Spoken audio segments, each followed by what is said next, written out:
Good afternoon and welcome here to Platt Arena. My name is Bray Snyder. I'm joined by Ryan Lockhart. And Ryan, today, Grace College visiting Huntington University, receiving votes nationally. Going to be a good matchup tonight here inside Platt Arena.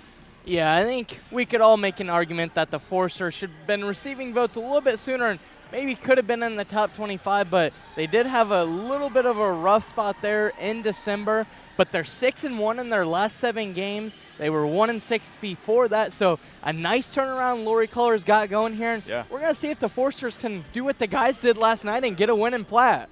Well, and you mentioned that 6-1, through their last 7 games. That only loss coming at home against Marion. 1-point loss against Marion, again, top of the Crossroads League, so certainly a tough matchup. We'll see what this is tonight, though. Again, Grace College, just a little bit below 500, actually sitting right at 500 in conference play, 12-12 on the season. We're going to do the national anthem and a little bit of prayer here. We'll be right back in just a second inside Platt Arena for more coverage on FDN Sports. In 5, 4, 3, 2, 1, bit of music. Hello and welcome to FDN News. I'm Kelsey Cruz. Hi everyone and welcome down to Forest Glen Park. I'm Logan Hunt. Hello, it's Hannah here on Forester Radio 105.5 FM, WQHU. That was just Brother with Need to Breathe, and up next we have Hillsong with Touch the Sky.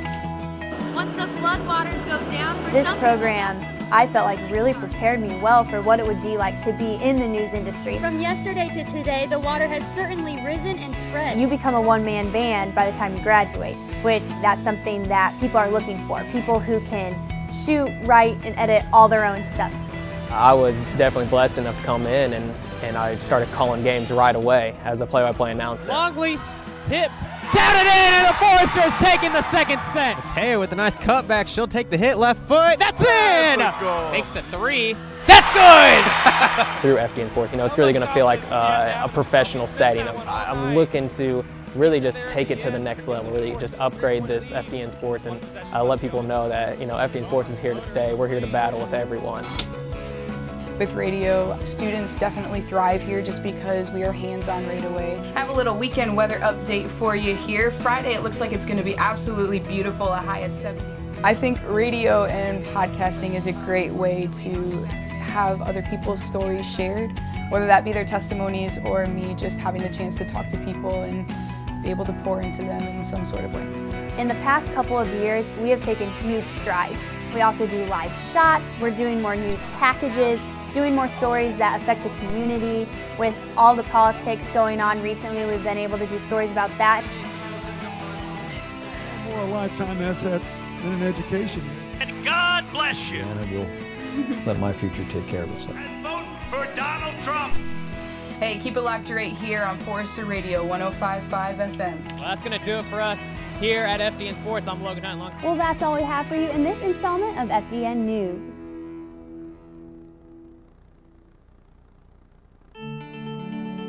When I set foot on Huntington's campus for the first time, I just knew that this was the place I was supposed to be, and that decision forever changed my life.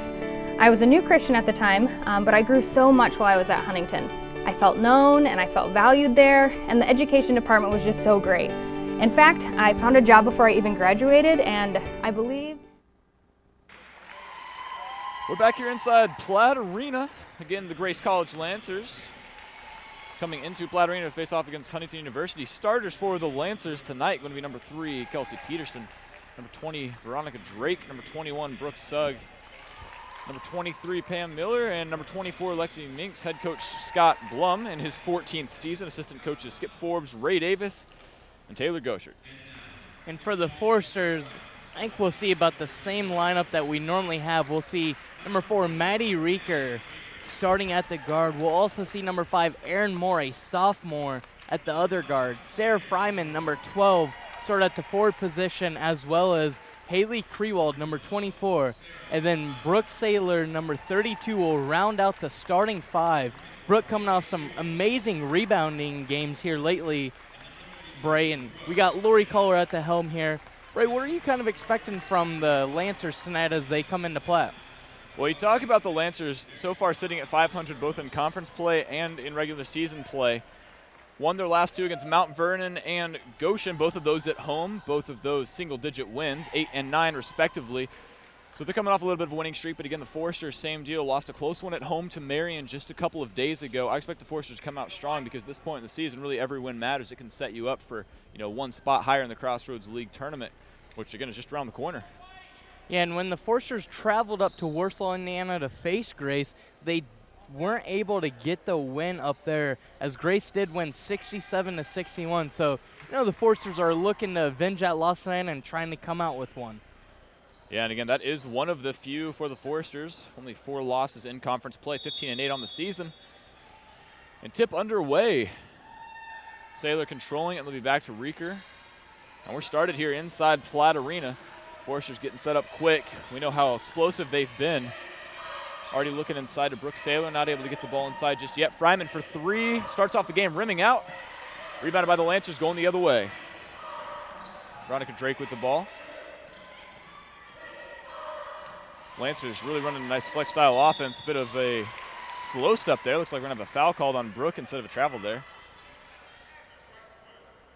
Saylor was, to be fair, inside the restricted area, so not much that the referee could do there. So at the line, gonna be number 24. First one up and no good from her. Getting started again, number 24, Lexi Minix. Yeah, Minix is a 40% free throw shooter. Not able to get the first one to fall, but does get the second one. And Grace has our first lead of the day at 1-0, Bray. I mean, I think the Lancers will take whatever they can get here inside Platt Arena. Decent turnout tonight. Veronica Drake, going to pick off that. Going to go finish with the right hand, and that'll be good. Quick 3 points for the Lancers off a little bit of lazy passing from the Foresters top of the key. If you're Maddie Reeker, you can't do that. Oh, no. That's leadership there that she has, just running the point and knowing the offense. You expect a lot more out of her. When you see it there, it does a good job driving inside, kicking the ball out. Krewald getting caught up. More drives. 1-2. Finishes with the right hand off the glass. And Erin Moore doesn't play a lot of minutes, but in that starting role, she's got a really nice deep jumper that really she can almost get anywhere around the arc. Well, I will say about her, she sort of seemed a little timid towards the beginning of this season. Of course, as a sophomore, gotten the start in quite a few games. So we're going to see a quick foul. That one going to be on Krewald, her first, team second. Drake inbounding the ball, looking for Sugg on the right wing, gets it in. Sugg, one of the most explosive players for the Lancer team, hits that nice little 10-foot runner on the baseline. Talk about offensive firepower. The Lancers coming out quick, converting from that mid-distance and really taking easy buckets. More on the right side, looking to Fryman. Fryman and Saylor deadly in this area. Nice drop off. These two players work so well with each other. Now Reeker up at the top, 12 seconds on the shot clock, calling for pick and roll with Saylor. Goes to her left, hesitation, gets inside. Off the glass. Saylor's a nice rebound though. Kick out to Moore from the elbow, and that's good for her. 5-4. Yeah, really good pass there by Brooke to find Erin Moore really wide open at the elbow. Moore with a quick 4 points. Lancers back inside though. That one's gonna be number 3, Kelsey Peterson. Lancers really getting off to a strong shot. Haven't missed from inside the lane yet. Reeker coming the other way with it. Foresters, again, we talk about how explosive they are on offense, but the Lancers averaging about 65 points per game, only giving up about 65 points per game. Foresters right at that mark. Fryman inside left hand, no good. And Ryan, I think Foresters are going to have to do a little better job inside scoring if they want to get off to another quick lead here. Yeah, the Foresters are a really good defensive team. They rank number 10 in the nation, only allowing 56 points, as we'll have a travel here by 24 Lexi Minix. But at the same time, the Foresters just struggle to score offensively, and that's why a lot of games here for the Foresters have been really close. Yeah. Foresters, one of their better scoring quarters. Second and third, fourth is obviously when they score the most, but generally coming out a little lackadaisical in the first quarter. I think it's a good way you could phrase it, especially through these past 2 games.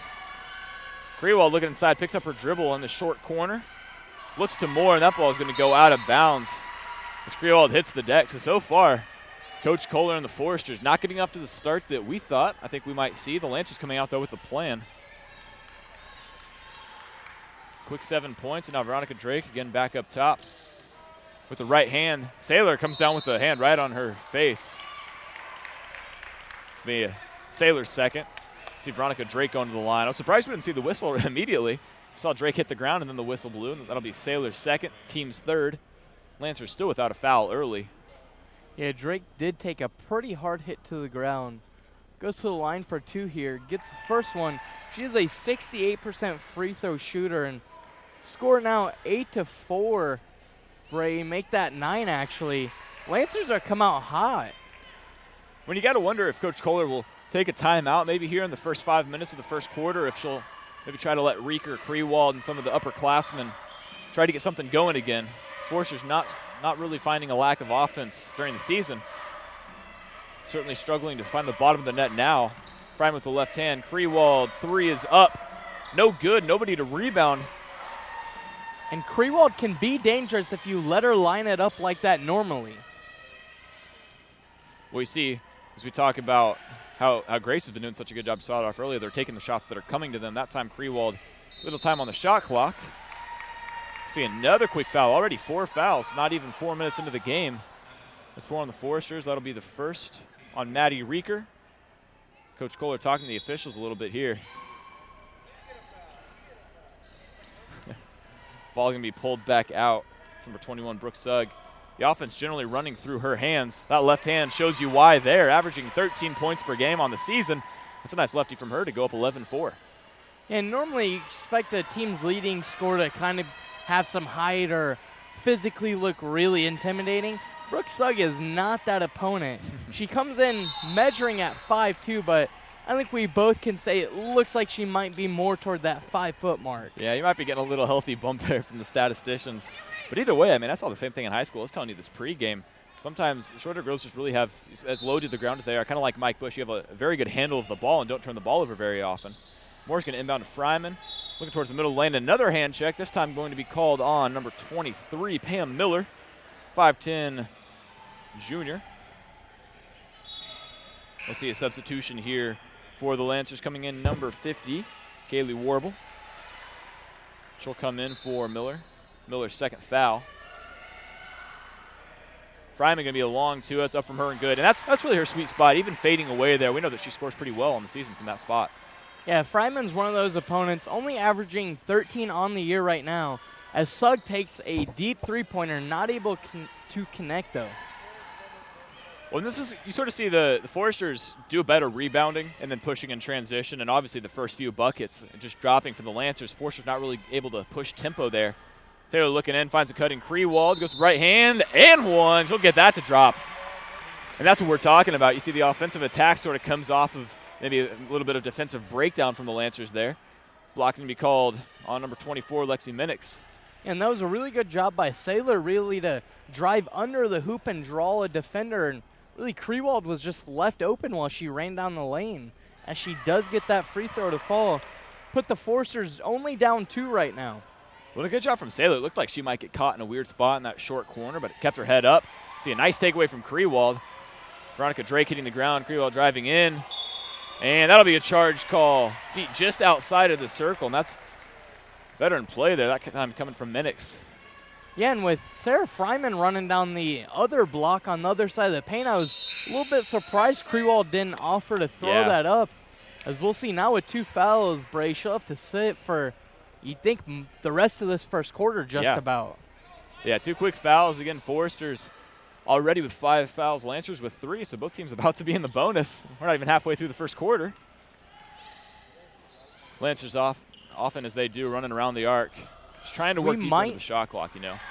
We might see how deep both teams' benches are tonight, though, with the early foul trouble here. And again, as that ball goes into the backcourt, ball can be taken away by Sam Hamill. I was about to say, not going to have much time to score, but that's not going to matter. Hamill, left hand going up. Good foul. That time for number 3, Kelsey Peterson, 5'8", senior, coming out of West Noble High School. A good foul there, but as we mentioned, both teams going to be in the bonus from here on out in the first quarter. 5 minutes to play. Yeah, this game's definitely going to be one of those that it's not going to be fast-paced as Hamill misses her first one. With all the fouls that we've seen already called just now over this 5-minute mark, I think we can both kind of expect the same thing throughout the rest of the game. Hamill shooting 38 of 51 on the season now, right around that 75% mark. Misses her second as well. Don't know if maybe she's having a different night tonight. I know definitely in warm-up she looked just a little, how like she wasn't maybe comfortable from beyond her normal shooting distance. It'll be interesting to see how she plays tonight. Always has that defensive hustle. You see it there. Veronica Drake off the kick out, long three. That's good for her. 14-9 lead for the Lancers. Yeah, and Drake's a 27% three-point shooter, so I think Coach Kohler is going to let her maybe set outside there a little bit, but you just leave a girl wide open. That's just inexcusable. When you saw maybe a defensive breakdown from the Foresters a little bit, just leaving Drake open in that right corner all by herself. Probably picking up the ball, looking to Reeker at the top of the key. 12 on the shot clock. Shows us those handles. Whistle going to be blown. A little bit of a late whistle. That'll be on number 21, Brooke Sugg. That'll be her first. Like we mentioned now, though, 4 minutes to play in the first quarter. Both teams in the bonus. Reeker makes her first. Right now, I think, as we mentioned a little bit, but I think the biggest thing for the Foresters right now is just pulling down defensive rebounds and pushing the other way. Reeker's going to knock down that second.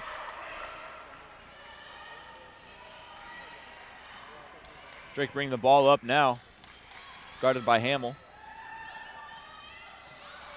Good move there. Saylor doing a good job defensively, but a better job offensively from the Lancers. Michaela Box's first bucket of the night, 16-11. Lancers not showing any signs of slowing down yet, Ryan. Yeah, Grace doesn't look like anything the Foresters have done up to this point has really affected them, as they're just kind of getting whatever they want on the offensive end. Yeah. See Saylor working inside, double team, no foul called. Fryman, 2 on her. Had a little bit of an easy job defensively that time. Lexi Minix got turned around. Looked like maybe she was trying to block out Fryman. Foresters cutting into that lead now, 3-point differential. Drake looking to drive on Hamill. Hamill reaching in there. See, she's a little mad at herself about that one. Good defense until that reach. Yeah, and I think that's the 4th reach call of the game. I think that's 3 on the Foresters, so Foresters might need to start moving their feet a little bit more and try to keep their hands back if they want to keep out of foul trouble. Drake's going to rim out the first. We'll see substitutions here. Checking in for the first time tonight, Casey Morton. She'll come in for Saylor, and Sugg for the Lancers. She'll come out. Looks like she'll be replaced by number 4, Kiana Stoll.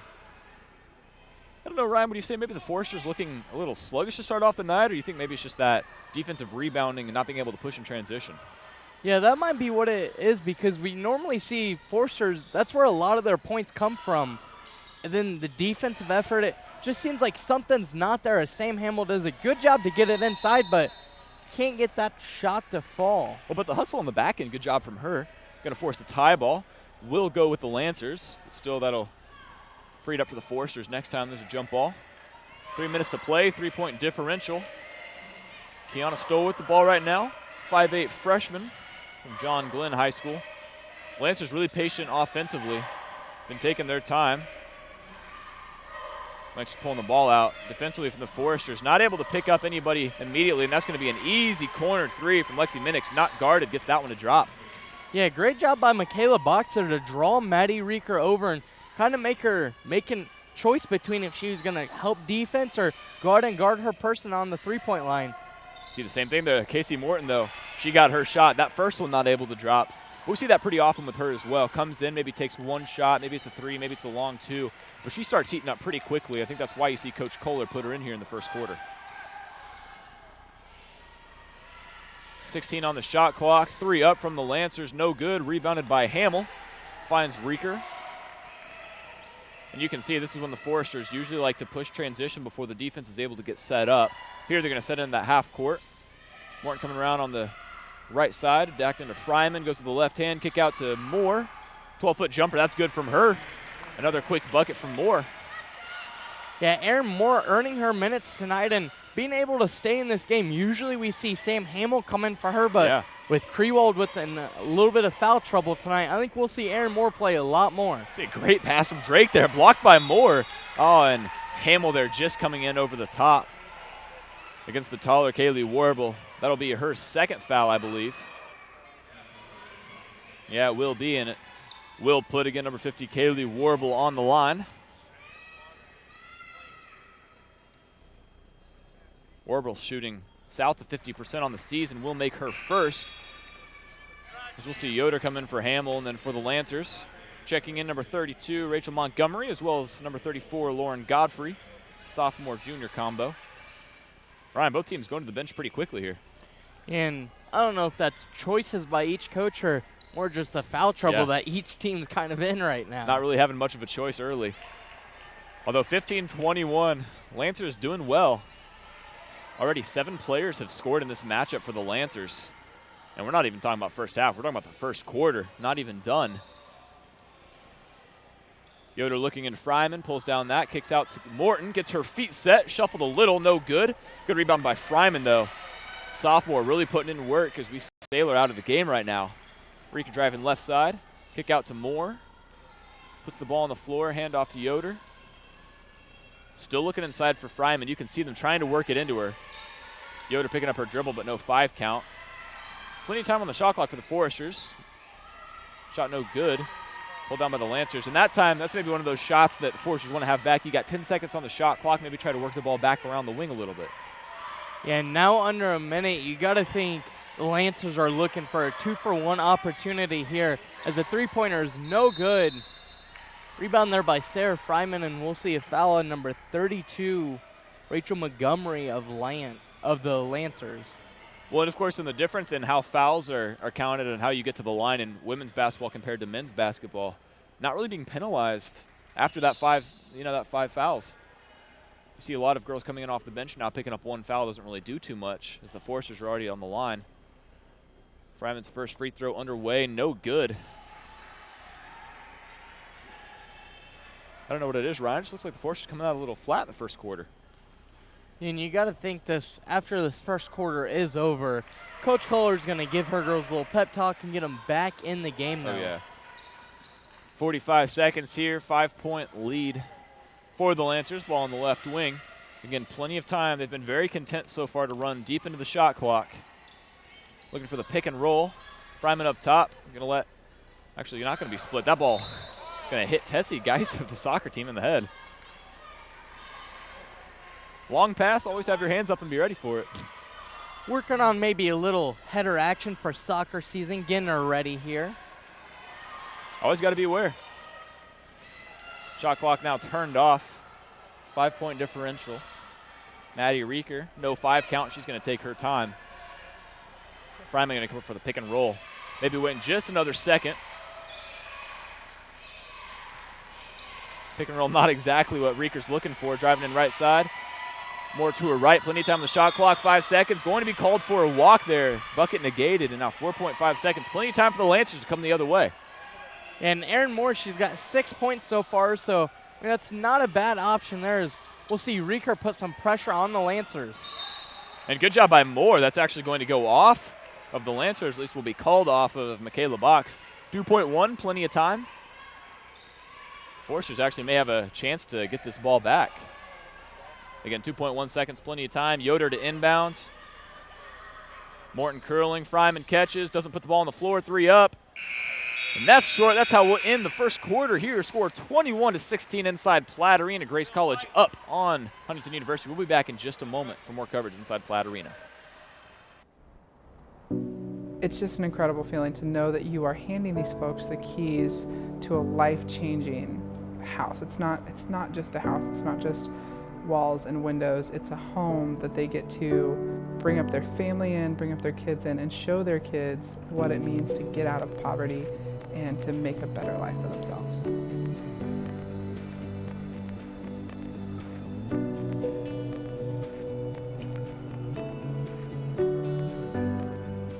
My name is Casey Cole-Morgan. I'm the Executive Director at Huntington County Habitat for Humanity.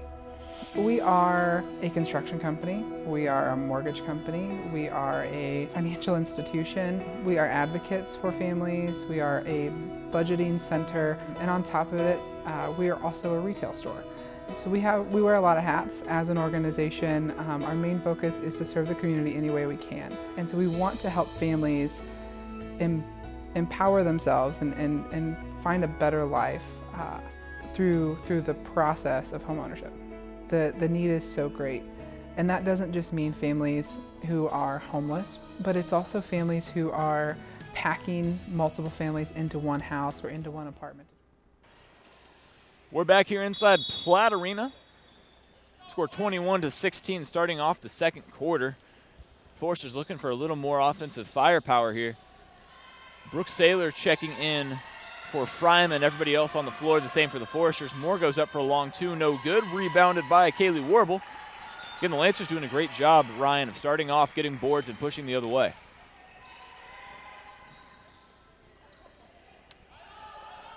Ball kicked out on the right side. Again, Lancers looking into the middle.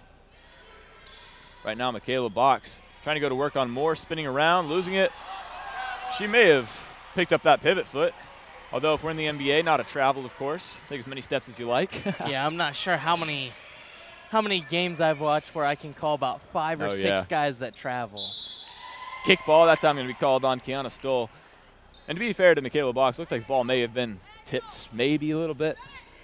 Either way, Foresters still have the ball. 5-point differential still. You got to wonder what Coach Kohler is telling her team at the end of the quarter. Yeah, I think one of the biggest surprises is Maddie Reeker only has 2 points up to this point, as she doesn't get that shot to fall either. Yeah, I mean, she's looking for it inside. Don't discredit her. Looks like the Foresters, though, opting for a little more height. You see Moore, Morton, Saylor, Reeker in, as well as Yoder. Lancers almost pulling the ball there. You can see, again, as we mentioned continually, they're really willing to let the ball go down late into the shot clock. It's another great pass and a great shot. That time for number 32, Rachel Montgomery, the sophomore out of Williamstown High School. Yeah, and the Lancers, it seems like, are getting a lot of shots down low and just getting whatever they want to fall down there as well. Well, you saw both Morton and Saylor behind Montgomery that time, gave her an easy shot. Saylor driving in right side, no good, pulls down her own board, going up, trying to create a bit of contact. But with 4 around her, no Foresters to get the board. That's an easy board for the Lancers. Look inside. Morton trying to step up defensively. Rebounded by Moore. Tipped to her by Morton. Now Reeker trying to push transition. Doesn't have numbers, though. She's going to pull the ball up. Credit the Lancers. I mean, really.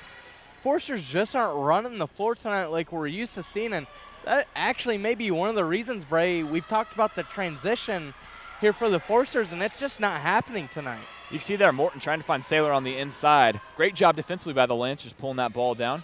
Now going to set up at the top of the key with 20-minute shot clock. Plenty of time. Looking inside. Yoder trying to pick that up. Morton with the rebound. But you see there, usually when we see that rebound, it usually is outlet to Reeker right away, and the Foresters look to try to push transition. The Lancers are just getting back so quickly that the Foresters aren't having that option here in the first half. Yeah, usually by the time Reeker has the ball in her hands, there's at least 2 or 3 Foresters past half court. Moore there finding Morton. Kick back out to Moore along 2. Going to drive in. Left hand. Spins it up. Nice shot from her. I think Foresters will take that. Yeah, another nice shot by Erin Moore. And she's having quite a night with 8 points now on the night. Yeah, it's always good to see her get in. We know that she gets the start, but sometimes just struggles a little bit with shooting confidence after missing 1 or 2 early. Certainly doing a good job tonight. Going to step up here. Lancers kicking the ball back out again as they continue to do. Not taking any forced shots inside. That time a forced pass, though. Reeker coming up with a steal-looking transition, has Yoder ahead, looks to outlet. No dribble, goes up. Good pass from Reeker and good layup by Yoder that time. Yeah, really great court vision there by Reeker to see that. And that'll be a 30-second timeout by head coach Scott Bloom. So great job there. We're going to keep that here, Bray. What do we got going on for 105.5 WQHU this week? Well, you mentioned it. Faith and Fame, Next Rooted podcast episode. Miss Emma Grace, station manager, of course, is going to sit down with Addison Agan to talk about keeping a strong faith during and after being on The Voice, of course. Addison Agan from Fort Wayne on The Voice, runner-up. This will air tomorrow, February 1st on Forster Radio, 105.5 WQHU at 7 p.m. Also available wherever you listen to podcasts. I believe she said at 9 a.m., so be looking for that tomorrow. I know I'll give that a good listen. Forster Radio doing a lot of good things, as well as bringing the game to you on the airwaves. Yeah, it's always nice. I know I don't get a chance because I'm always doing the post-game report, but I'm sure fans always love hearing either you and I or Noah Tobias and I talking about the game. Couldn't agree more. You see Sugg back in for the Lancers. Hasn't done as great a job offensively tonight, but that's strong move inside. Credit Kiana Stoll. Good rebound by Saylor, but she almost had that wraparound and layup. Forster's cutting it down to a 3-point lead, though, for the Lancers, in position to tie it up here. Reeker pulling the ball back herself. Going to hand off to Yoder. Yoder pulling the 3, trying to tie it up. No good. Rebounded by Int Groen, who checked in. Moore with a fresh shot clock is going to find her point guard. Forster's going to set up in the half court again. Yeah, good job here by the Forsters to kind of regroup and kind of see what kind of good shot they can get. Moore going with that left hand. Going to pull the ball back out. Finds Saylor. Saylor not looking to shoot. Drives with the right hand. And don't know if maybe she dragged that pivot foot. She'll be called for the walk in the paint. You saw her there. I love how she's always looking to pass from the elbow, but if she squares up and at least gives a shot fake, the defender has to step up. It gives her more of a passing opportunity there. We know she's really deadly from inside, and that's why she likes to put the ball on the ground. And not only that, but a lot of her points come on putbacks or just simple offensive rebounds and fighting for that ball. Lynch is on the left wing, ball up top again to Sugg. Reeker trying to track her down. Sugg driving past Saylor, gets the ball inside, over top of Fryman, no good. Board pulled down by Warble, kicks the ball back out. Fresh shot clock for the Lancers. Veronica Drake also checking back in, and Yoder going to be called for the body as Drake was driving in. That'll be teams first, and I believe Yoder's first as well.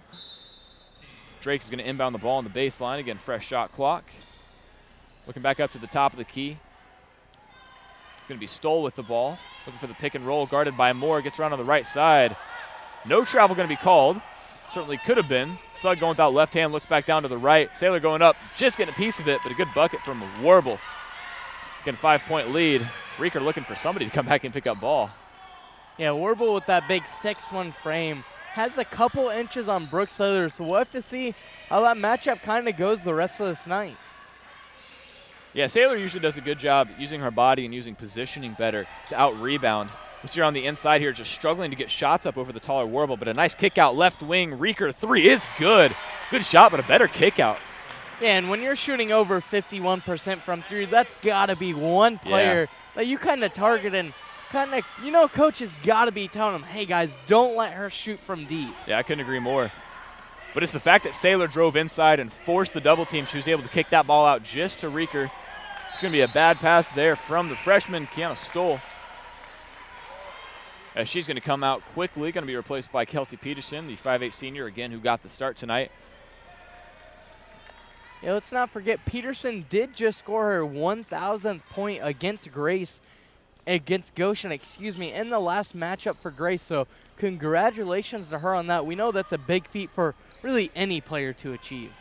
Yeah, and Peterson, the senior, only averaging 7 points per game this season, but we know that in any one game, she has the offensive power, I'd say, to just be explosive if she needs to be. 6 seconds on the shot clock. Saylor going to throw that away on the baseline, trying to find Reeker again. Coming on the inside, right hand, no good. Warble with the rebound, and Saylor, that's going to be, I believe, her third foul. And that's what you talk about positioning from the Forsters. You've got 3 girls underneath the basket. In transition, you got to come up with that rebound. So at the line, going to be shooting 2, Kaylee Warble. First one is good for her. Fryman going to check in for Saylor. Fryman did get a little bit of a breath. As you saw, didn't start the second quarter out. Got about 6.5 minutes of rest. Yeah, Fryman is leading the team with averaging 13.5 points a game, and we've seen her multiple times here in Platte Arena go off and have really good games, Bray, and I think that's something we're kind of expecting tonight. Inkrowen's long two, no good. Going to be rebounded again by the Lancers. I think that's one of the differences that I've noticed tonight, Ryan, so far at least, is you're going to see Veronica Drake. Nice little crossover. Prime's got to do a better job defensively on that. But you see the Lancers going to force the timeout from Coach Kohler here. It's going to be a 30-second timeout. We'll go ahead and keep it here with her. But, I mean, as I was saying, Ryan, what are you going to do if you're Coach Kohler? Because the Lancers doing such a great job rebounding, not only defensively but also offensively, getting those second-chance buckets. Yeah, I think if you're Coach Kohler, it's got to be your defense on the inside that you got to shore up, because the Forsters can't get any transition offense going because they're not stopping anything defensively to get that transition. So I think if Coach Kohler maybe changes up, we saw him run that 2-3 defense for a little, that 2-3 zone defense for a couple minutes there to try to change something up, but Grace just attacked out as well. So I'm not sure what Coach Kohler's got mixed up here going into the late stages of this second quarter, though. Well, and again, the Forsters generally start off scoring less in the first quarter than any other quarter. Defensively, though, it usually is the same. Usually outscoring opponents by about 2 points in the first quarter. This time being outscored, actually, in the first quarter. So on the floor right now for the Foresters, Rieker with the ball, Fryman, Yoder, Intgroen, and Moore. Fryman looking to Intgroen on the left side, going up left hand, no good. Rebounded by the Lancers once again, just doing a great job of getting positioning. Kelsey Peterson, again, the senior, with another great board, giving the Lancers another possession. Veronica Drake on the right side. Yoder falls to the ground, right back over top of her to Warble, and you see the switch. Great job offensively by the Lancers, and that's an open three for Peterson. Ryan, I don't know how you do it better on the offensive end. Yeah, I've seen the San Antonio Spurs have great passes like that as well. So I'm not saying Grace or the Spurs, but when you just have passes like that, defensively, you just can't stop that, Bray. Yeah. Well, Drake did such a good job just getting a little bit of separation with Yoder, and then that created such an open space. You see, once again, Yoder the only person in rebounding position on that weak side. Fryman's shot no good. Lancers just continuing to pull down defensive rebound after defensive rebound. Fryman up top now, working against Sugg. 20 on the shot clock, 2:15 left in the first half. Going to be a kick ball, just dropping at Intgroen's feet. A double-digit lead. If you're the Foresters, I think it's really got to start with rebounding better. Your offense will get going. You're seeing a nice kick out from Fryman to Morton, no good. Foul going to be called underneath, but you see Fryman on the outside pulling down that rebound.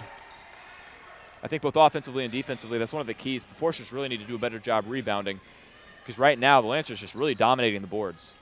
Yeah, that foul will be on number 21, Brooke Sugg.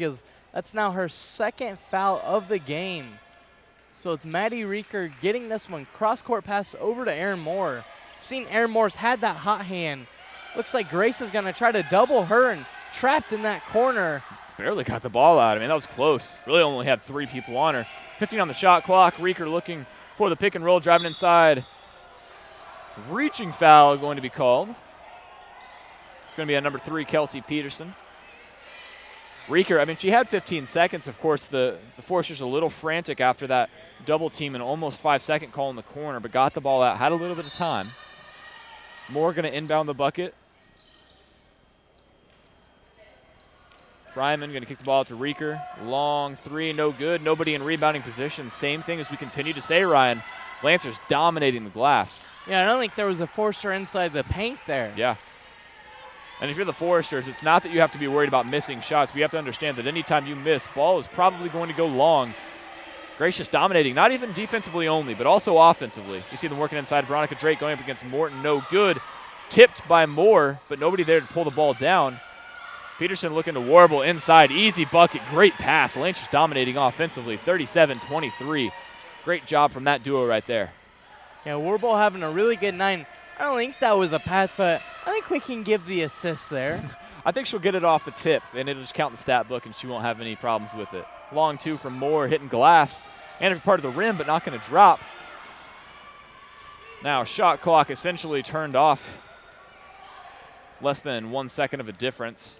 Lancers going to hold for last second. Veronica Drake, top of the key, 16, 17 seconds left.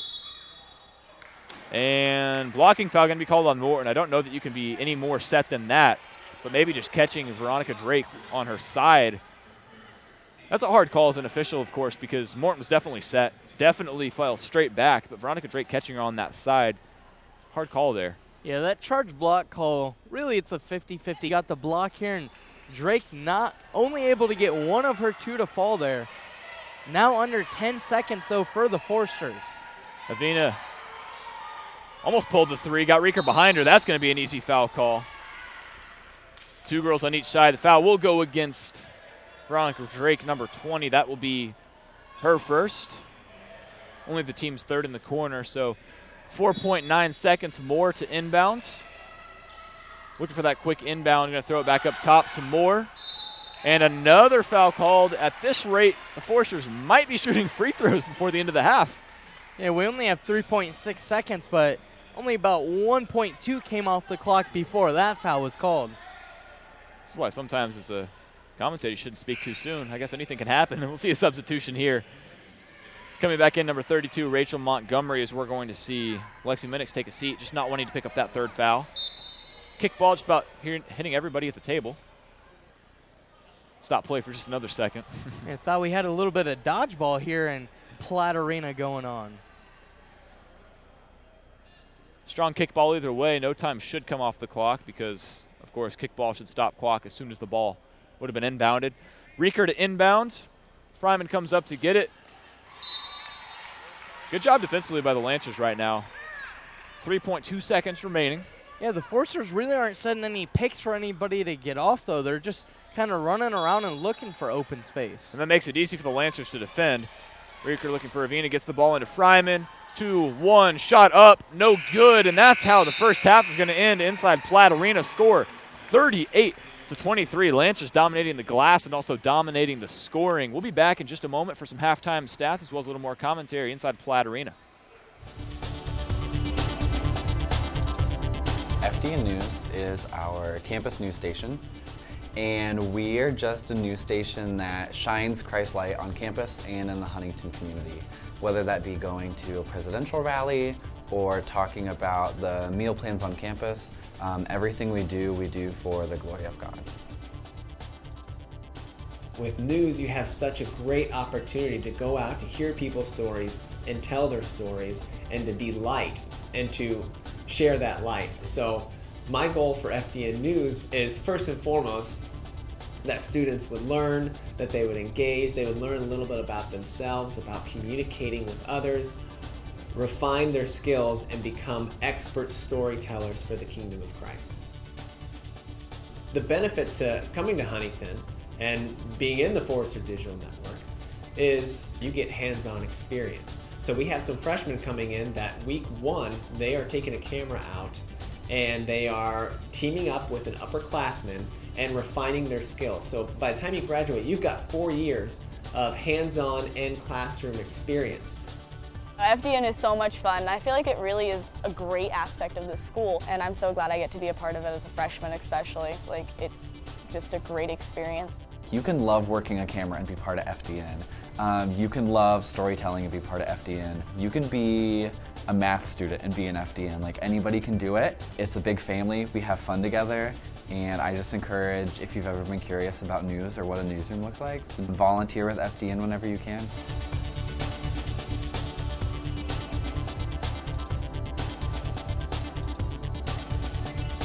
Well, that's all we have for you in this week's installment of FDN News.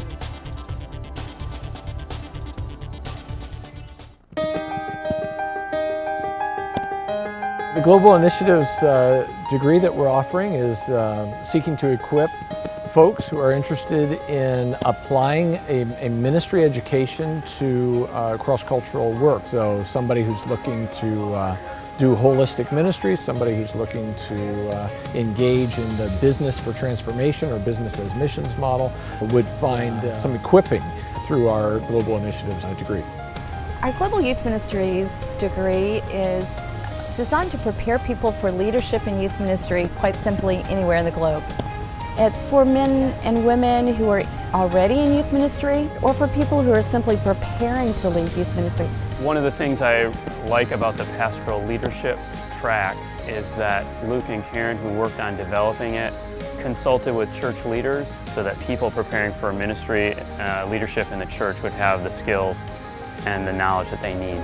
Some of what I'd want our program to be known for is being really clear-minded about linking our own program vision with the Lord's vision for His people and for the kingdom. What we want to do is be faithful to that which He's called us to. And some of that would be that we believe that the Church of Jesus Christ is going to be well served when it's populated and led by people who have stories of being reached by Christ and are now being well formed to follow Him no matter what the cost.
The alumni office at Huntington University is really here to stay in touch with the alumni and graduates, as well as provide resources to them so they can reconnect.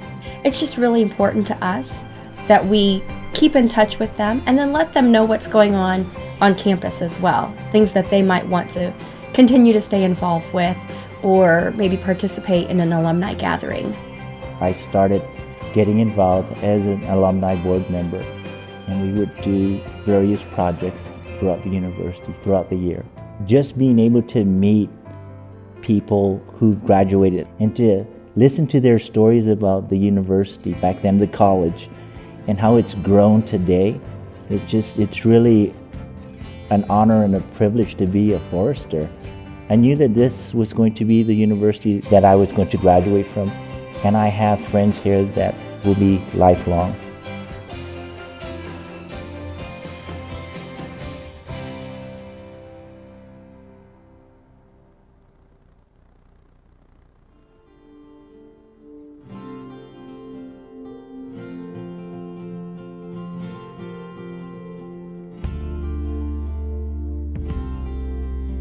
So one of the things that's kind of fun about our department is we have regular gatherings. We call them Friday at Fairchild's house, and Dr. Mark Fairchild hosts these gatherings for our majors. We get together, I guess it's about once a month.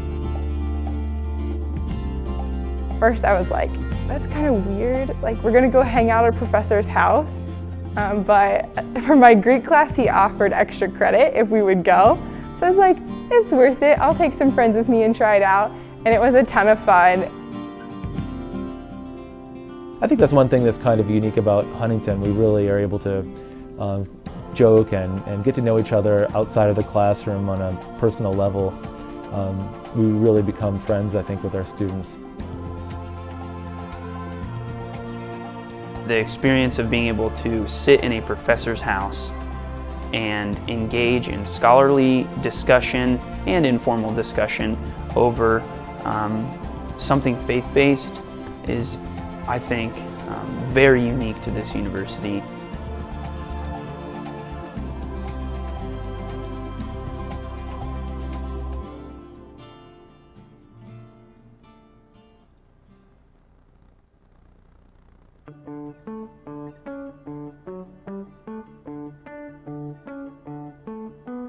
If you look at a variety of the research regarding the top skill sets that employers are looking for, communication always ranks top 5. Many times it's the top 3. These are skills that are far more important, not only in job, but in life, in family context, in social context, in professional contexts.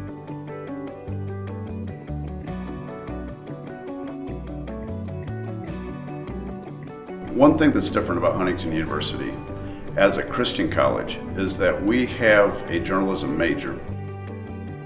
Other Christian universities and the Council of Christian Colleges and Universities have a communication major in which you then subspecialize in these different areas. We have an actual major in journalism, an actual major in public relations, an actual major in communication studies.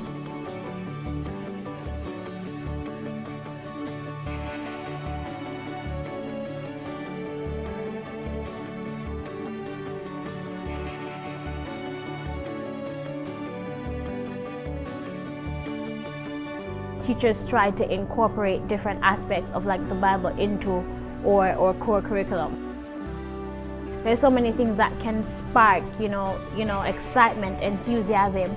But here you're reminded that in all of that fluff, in all of that glam, that Christ is the center and Christ is core.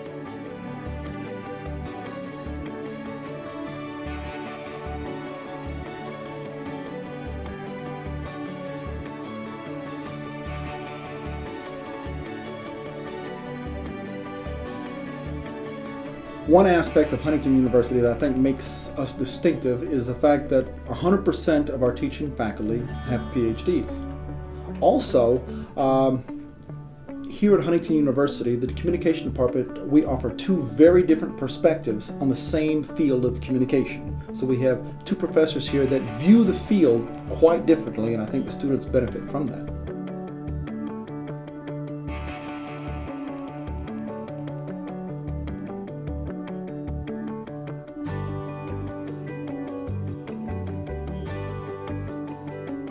Gospels, and I see Jesus interacting with people. He was a really good communicator and understood people well. That's kind of what communication is about, trying to be clear about what you're saying and to understand people. And so by practicing communication, I think we can become better at doing that, and I can be more like Christ in that way.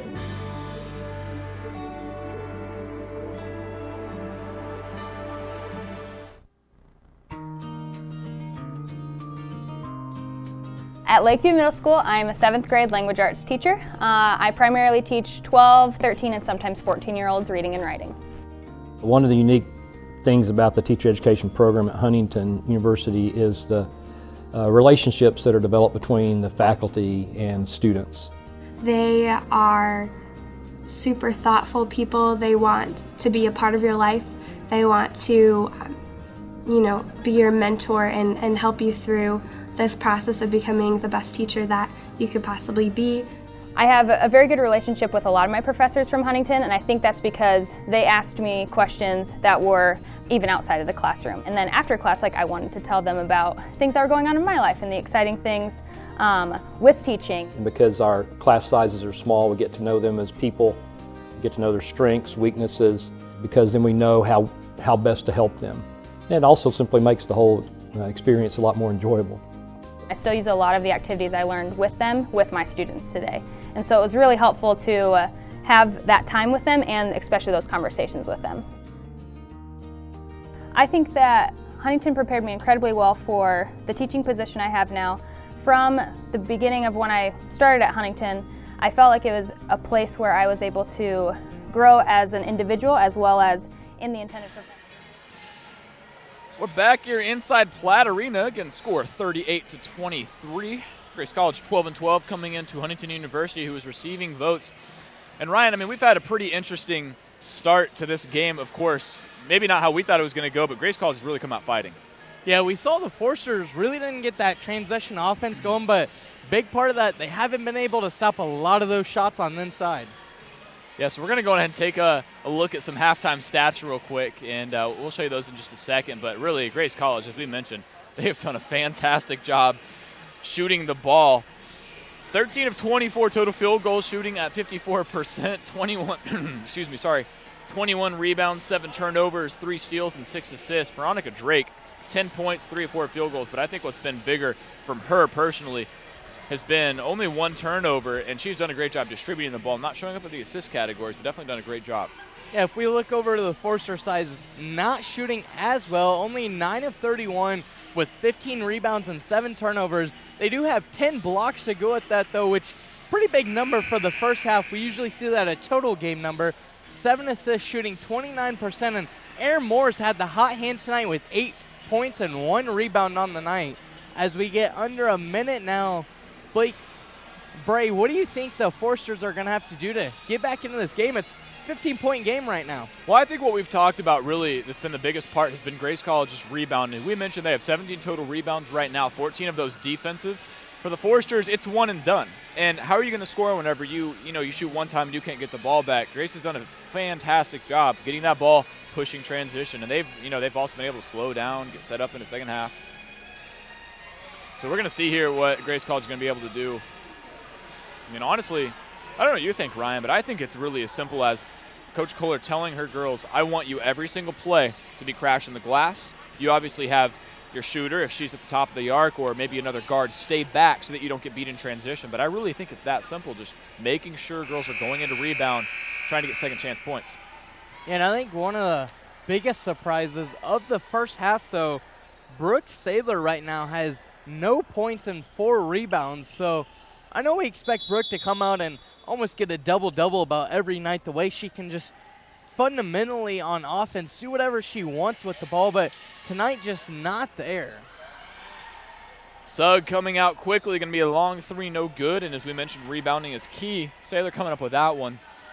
On the floor for the Forsters, Reeker, who has the ball right now, Saylor as well as Krewald, Moore, and Fryman. So again, the more veteran lineup to start things out. Krewald back in after picking up a few easy fouls. Right hand, no good. Rebound, just like we talked about, by Saylor. 15-footer from Fryman, no good. That's long.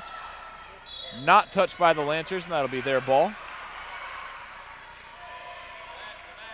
Because we talk about this 15-point differential. Forrester's going to come out quickly into a press.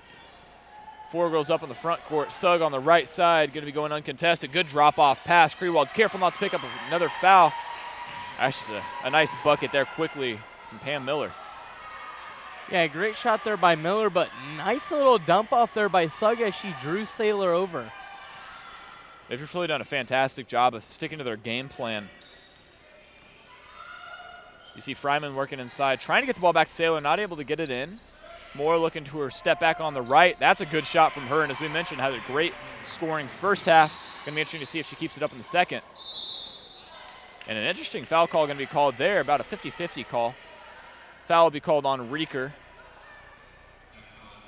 It'll be her second foul, team's first of the half. Yeah, so Reeker, another one of those players not really having the typical game. Only has 5 points up to this point of the game. Blanchard's really been taking advantage of that too, because it's hard to get into a rhythm whenever you're not able to pull the ball down on defense and go the other way with it. Kick out there, not going to be working for the Lancers. It's going to be Forrester ball. Reeker a little shaken up after hitting the deck on that pass play. Again, 15 points, definitely not something the Forresters can't overcome, but Ryan, what are they going to need to do to close that gap? Yeah, I think, first of all, they just got to get something offensively going, whether they start hitting a couple big threes, Krewald or Reeker. Fryman here, she takes one to the hole, but can't get that to fall, but we will see a foul on number 23. That is Pam Miller. But I think for the Forresters to get back, offensively, they got to get something going because defense just hasn't been there, but I think you just got to go back to the offense on that. Well, I definitely expect things to be better for the Forresters in the second half shooting-wise. Maybe just a little bit of a shooting slump in the beginning. Fryman coming up with that ball. Good kick out to Reeker. Not able to find the bottom of the net. Good rebound by Veronica Drake, looking to go the other way. Doesn't have numbers, but still able to find her way into the middle of the lane. Misread between her and Miller.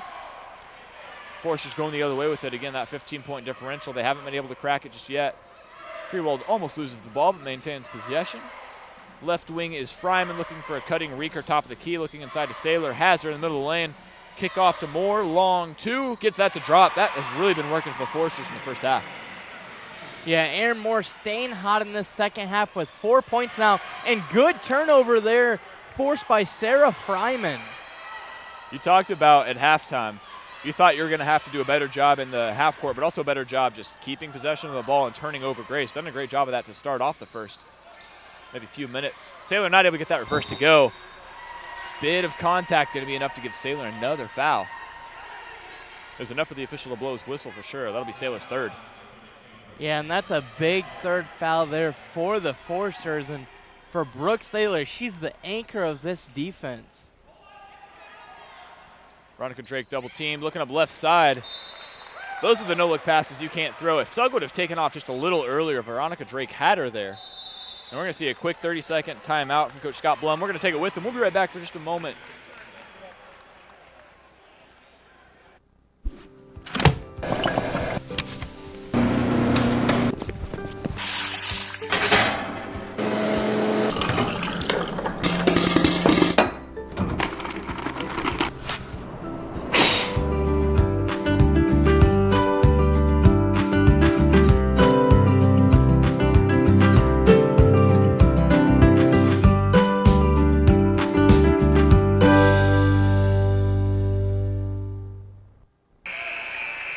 We're back here inside Platt Arena. The Forresters trying to close that 15-point gap. They've narrowed it to 13.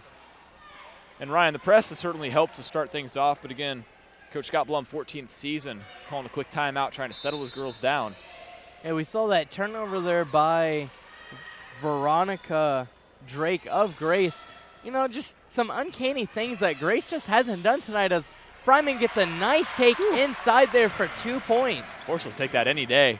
Now Veronica Drake, looks like she's almost trying to be Mike Bush. Almost got through that entire press by herself, but just loses the ball at the end. Maddie Reeker looking to Fryman on the right side. Spotting up, gets around, hits the deck, and that'll be a foul call. It's going to be underneath the bucket. That's going to be on number 3, Kelsey Peterson. That'll be her third foul. That's 3 on Peterson, 3 on Fryman. A bit of foul trouble for both teams. Moore to inbound. Not much movement from the Foresters. Reeker will get the ball, though. Trying to get out of that corner. Always a dangerous spot, Ryan. Yeah, that unforbidden corner, really, that we've heard coaches talk about all the time. Fryman driving in left side, finds Moore. I don't know what it's been about her shooting today, but she's been catching the ball off of some great passes, and she's done a great job shooting here. And palming, we heard some guys in the stands earlier, at least I did, ask the ref to keep an eye on that. Definitely did there. And it's hard because sometimes you can get away with just cupping the ball a little bit when you have to think for a moment, you know, part of your hesitation. That time, though, referee's going to call it. And Bray, I believe that's the third straight turnover there by Grayson. They've only advanced the ball past half court one time, and the Foresters now have this down to a 9-point lead with Sarah Fryman looking to expand it here as she gets the foul and one. I don't know that you could ask for a better start with that press coming out. So there's 4 minutes in, almost 4 minutes in. Foresters already have the chance to make it a 2-possession game. They can make it 6 points here. Fryman knocks down this free throw. What a big shot there by Fryman, as we'll see Michaela Boxcheck into the game for Peterson. You talk about what a press can do to a team. We've already seen in the span of 4 minutes the lead been slashed in half. Again, Fryman at the line, shooting around 75% on the season. Gets that to go. 6-point game, 2 possessions. And the Foresters in this second half are currently on an 11-point run. Sugg doing a great job, though, breaking that press by herself. Saylor, a little risky there, almost picking up her 4th foul. Good job by the Lancers, though. You see Sugg breaking it, not forcing anything, though, looking for a nice pass inside. Reeker looking to Saylor on the inside, drives in, kicks out just behind her. Saylor looking opposite side, Moore, another long 2. No good. Good rebound by Saylor. Hasn't dribbled, now he's going to find Fryman back up top to Krewald. Krewald working inside, and foul. I believe that will be on the shot. That one on number 24, Lexi Minix, and then again, that will be on the shot. I don't know that you can ask for anything more for Coach Kohler right now. After the slow start in the first half, really all you want to see at the beginning of the second is offensively, you know, starting to heat up a little bit better. The defense is putting a little more pressure on the Lancers. Yeah, I would say this team that's came out in not even 5 minutes in the second half so far is clearly a different team than that whole first half, as Krewald can't get either of those shots to fall. Yeah, those are sometimes some crucial free throws, just trying to swing momentum, or at least continue the momentum in your favor. Veronica Drake handing off to Sugg. The Foresters switching off. Good handle and a good dish. Saylor, she's going to basically just hack Pam Miller. That's going to be her 4th. And if you're Saylor, you know, you have to have better presence inside. 5:21 to go in the third quarter. You can't pick up your 4th foul. Casey Morton going to check in here at the scores table, and you have to, right? There's not much else you can do for Coach Kohler. Yeah, I mean, Brooke Saylor picking up that 4th foul. Of course, you tell her coming into the game, kind of play careful, as we'll see Sam Hamill also check in for Krewald. And remember, Hamill does have, I believe, 2 fouls herself, so we'll see how her foul trouble goes as well. Yeah, I mean, exactly right. Pam Miller going to roll in that second free throw. Really just, I mean, I think we can credit Brooke Sugg. She's done a great job weaving her way in and out of defenders. You saw her on the right side with a great dish, and that's really what drew the foul on Saylor. Morton top the key. Good kick out from Fryman. Spots it up, no good. Hamill with the tip. And that will stay here, so not going off of the hands of Hamill, but going off of the hands of Box. Aaron Moore to inbound again. 9-point differential, 5 minutes to go here in the third quarter. Moore looking, 4 seconds. Ball to the top of the key. Reeker, plenty of time on the shot clock, no need to rush. Fryman on the left wing. Ball poked away. Good defense from Veronica Drake. Hamill spinning, weaving her way. Left hand, no good. Freshman with a strong move, just not able to convert. And that's almost a heart stopper for the move she just pulled off, getting 2 to 3 Grace Lancers. Yeah. She almost picks up the steal on the opposite end. You see Sugg weaving in and out. Hamill hitting the deck, not able to come up with the ball. Timeout going to be called by Coach Scott Blum to keep it safe. 30-second timeout. We'll take a break with them. We'll be right back for more coverage of the third quarter here inside Platt Arena. When a family has to make one of the biggest decisions of their lives, they need more than a realtor. I need a house.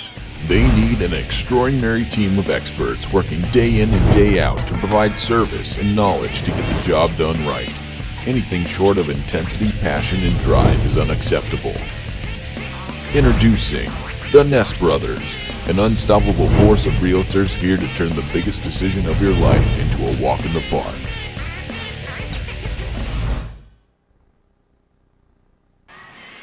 We're back here inside Platt Arena.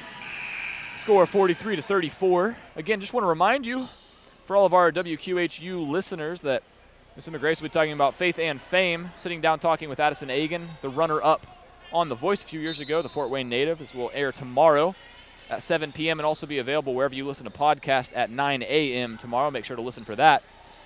Back to the game. Veronica Drake, though, with a wide open three from the left corner. That's good. Ryan, it's hard to miss open threes. Oh, excuse me, it's going to be long, too. Yeah, it looked like she had the three, but I think she towed the line. But regardless, that's what got Grace up to that 15-point lead. And if you're the Forsters, you can't allow that to happen. Good kick out from Fryman, finding Morton, cutting in right hand, no good. Hamill, strong rebound, did all she could do to not travel. Fryman looking for Reeker again. The count was on. Now Moore using her dribble, trying to get out of a double. And that ball going to be tipped out of bounds. 20 on the shot clock, plenty of time for the Forsters. Great defense, though, from Brooke Sugg. We're see Haley Krewald check in. Waiting to see. It looks like it'll be for Erin Moore, so she'll take a seat on the bench, get a little bit of a breather with 4 minutes to go here in the third quarter. Krewald inbounding to Reeker. Looking inside to Fryman. Hamill coming off, nice little handoff, three up, and it's good to see her hit, Ryan, as you saw in the first half, just struggling a little from beyond maybe that 5-foot range. Yeah, and Hamill really is struggling from the three-point line as she gets a nice pass down low to Sarah Fryman. Great steal there by Hamill. Well, the pass was good, but the defense was even better. You see Forsters really trying to do a great job. Nice wraparound, though. That time from Lexi Minix. Kick out. Three is up. No good. Board pulled down. That time by Krewald. Almost tied up by Pam Miller. Morton with the ball on the left wing. 20 seconds on the shot clock. Looking into Fryman. Getting top of the key to Hamill. Miller in her face. Krewald driving on Drake. Good defense from the Lancers. Krewald looks top of the key. Reeker, three up and good. Forsters really cutting into this Lancer lead. Now 3-point game. And Reeker once again shows why she is a three-point threat. But Grace is coming out fast here as Michaela Box takes it to the hole and will draw a foul on Casey Morton. Casey Morton there, you saw, was back. I mean, a little bit of time she had to come over. I believe she switched off in transition, but that's one of those times where that's really how Brooke Saylor picked up 2 of her fouls. You can't come down on the ball. If you're going to get up, get your hands straight up. Try not to pick up the foul at least. Free throw will be good for Michaela Box, and we will see for the first time this half, Kaylee Warble checking in, as well as number 4, Kiana Stoll. Taking a seat on the bench will be Pam Miller and Lexi Minix. Yeah, we see Box shooting 74%, but she kind of plays the same role Sam Hamill does. Coming off the bench, gets a lot of minutes, and it's just that high-energy player that can kind of change a game when everybody kind of starts to hang their head a little bit. Yeah. Yeah, definitely. Hamill still looking inside. Forster's really trying to work that inside game. Getting it there. Nice cut from Krewald. Just whenever it looks like the Foresters may be in a slump, you see the activity on both sides of the ball. Oh, and a quick whistle. That time going to come out from the official. That's one of those times where as soon as there's contact, I can see you maybe waiting just a second, but especially in a press, both girls going for the ball that time. Either way, going to be Krewald's third foul, so foul trouble for the Foresters right now. Again, Saylor on the bench with 4, Krewald with her third. And if you're the Foresters, this kind of fast-paced defense, getting Grace to rush has got you into this game as Sugg hits her first one there, but at the same time, you don't want to draw too many of those fouls because if you look over the bench, there is quite a bit of girls that are in foul trouble. Sugg not able to connect on the second one. Fryman there with the rebound. Forsters keeping it in the single digits. Morton really had her way there. I'm not sure how she didn't face anything. But she made it inside with the right hand even. Didn't have to use that lefty. Forsters will take what they can get at this point, Ryan. Drake reaching in. Going up the other end. Warble with a nice layup. Right now, both teams stride for stride with each other offensively. Reeker to Hamill on the right side. Hamill opting to go right, not using the pick and roll. Looks out. Reeker deciding not to take the three. Krewald wrapping around, losing the ball. Another turnover, that time costing the Foresters the chance to tie the game up.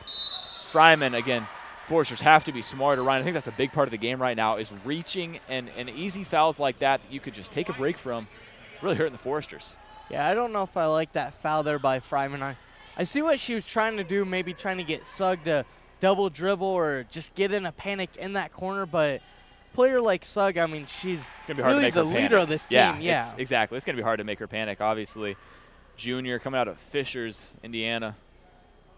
At the line, makes her second. 51-46, Lancers enjoying this advantage. The Foresters, though, again, slashed into it. You're talking about being down 15 points, having to come back from that. Obviously, it is at home. Reaching foul, looks like that time going to be called on Drake. It will be. So that'll send, I believe, Maddie Reeker to the line shooting 2. Both teams in the bonus. That's only Drake's second foul, so nothing much for her to worry about. And as aggressive as she's been playing, only 2 fouls for her is a good sign for Coach Scott Blum. First free throw up and good for Fryman. A decent student turnout as well tonight. School has started here at Huntington University. Free throw no good. Lancers going to be going the other way. Foresters, you're really going to have to do everything right, Ryan. As you're down still a few possessions, free throws and defense going to have to be 2 constants the rest of this game.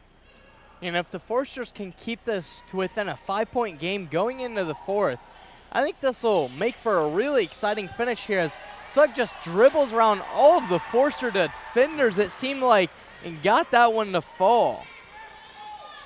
Some fans here asking for a double dribble. I'm not sure if she did. Either way, she's got a great handle of the ball. Krewald driving in, grabs her own board, misses, pulls the ball down again, though. Kick out to Reeker. 3 is up and good. Coach Kohler, smart, and a veteran coach. Take that timeout. It's going to be 30 seconds. We'll keep it here as we have 47 seconds remaining in the 3rd quarter.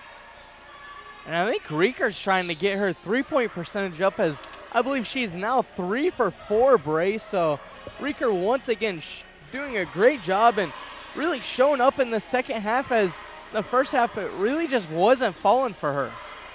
I mean, you mentioned coming into this game she was shooting above 50%. It's not that she's excelled in this game and pushed her numbers up. She was already shooting above 50%. Credit that a big part just to the shot selection, and credit that to the girls. You saw a great pass there from Krewald. Went up once, lost the ball, went up again, lost the ball, pulled the board down, found a kick out. When you see 5 black jerseys around you, not one person open, not 2 persons open, almost everybody on the court's open. You're really going to have your chance there, but Reeker knocking it down. Yeah, and I think the only time Reeker's actually fell under 50% on the year is against Marion, that one loss they have. I believe she fell up to like 49.9%. That's the lowest you're shooting. I'll take that any day. I'll take that any day. Subs in for the Lancers. Number 4, Kiana Stoll with the ball right now. Just a bit of fresh legs for the Lancers, trying to get some more momentum. Again, 30 seconds to go here in the 3rd quarter. Still driving in left side. Lancers just trying to wind down the shot clock. Working inside on Reeker. Fryman came over. Oh, Reeker. I don't know why she laid off that ball. Shot clock reset, but should not have. Referee's going to try to figure out how much time should have been left on.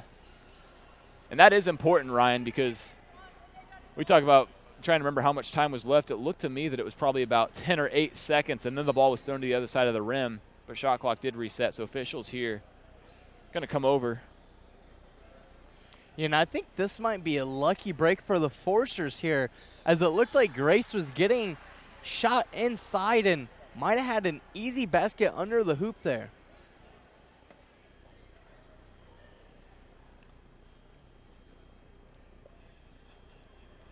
As we wait here to see how much time they'll put on the clock, there will be 9 seconds here.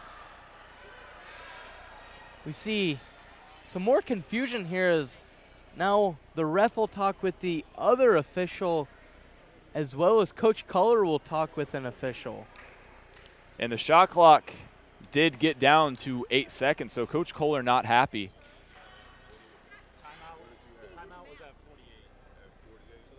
And I think now as we will have the officials come over here, they'll see if we can do anything but We don't have that replay system yet, Bray, as it is on its way.